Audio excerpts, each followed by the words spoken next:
People will start to compete for instructing the high-rise buildings in the cities.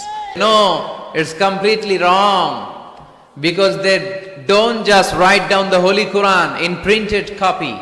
They memorize the verses of Quran in their own hearts. Now the decision is yours. You wanna be successful or unsuccessful? The most trustworthy personality, moral and ethical instructions. Small people talk about people. Average people talk about things and stories. And great people talk about ideas. Everyone has privacy.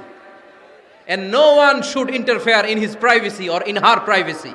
Whoever seek anything except Islam, that will be not accepted to Allah. And he will be the loser in hereafter. No excuse will be granted that day. They move from the one corner of the country to the another corner.